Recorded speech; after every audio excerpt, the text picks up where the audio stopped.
2 Samuel அதிகாரம் 7 வசனம் 20. இனி தாவீது உம்மிடத்தில் சொல்ல வேண்டியது என்ன? கர்த்தராகிய ஆண்டவராயிருக்கிற நீர் உமது அடியானை அறிவீர்.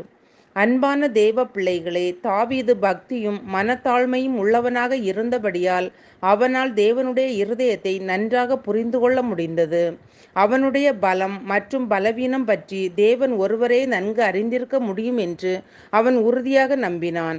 அதனால் அவனுக்கும் அவன் சந்ததிக்கும் கொடுக்கப்பட்ட தேவனின் வார்த்தைகளுக்கு கீழ்ப்படிவதில் அவன் மிகவும் மகிழ்ச்சி அடைந்தான்.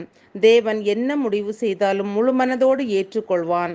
அதனால்தான் அவன் கர்த்தருடைய இருதயத்திற்கு ஏற்ற ஒரு மனுஷன் என்று அழைக்கப்படுகிறான். அன்பானவர்களே, நம் வாழ்க்கையில் கூட தேவன் நம்மை உள்ளான நிலையில் அறிந்திருக்கிறார். நம் அனைத்தையும் அவர் அறிவார். தாயின் வயிற்றிலிருந்தே அவர் நம்மை அறிவார். நான் உன்னை தாயின் வயிற்றில் உருவாக்கும் முன்னே உன்னை அறிந்தேன் என்று எரேமியா 1:5 சொல்லப்பட்டிருக்கிறது. நம்முடைய உருவம் இன்னதென்று அவர் அறிவார். நாம் மண்ணென்று நினைவு கூறுகிறார் என்றும், உன்னை பேர் சொல்லி அழைத்து அறிந்திருக்கிறேன் என்றும், உங்கள் தலையிலுள்ள மயிரெல்லாம் எண்ணப்பட்டிருக்கிறது என்றும் வேதம் சொல்லுகிறது.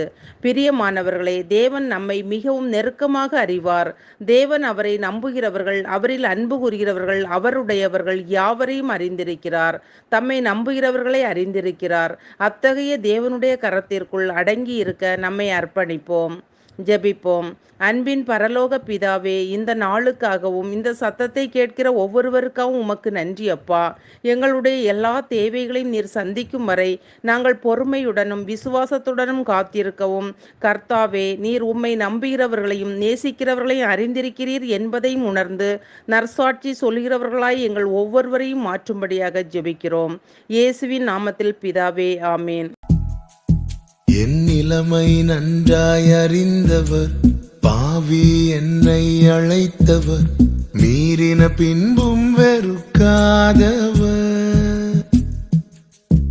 என் நிலைமை நன்றாய் அறிந்தவர், பாவி என்னை அழைத்தவர், மீறின பின்பும் வெறுக்காதவர்.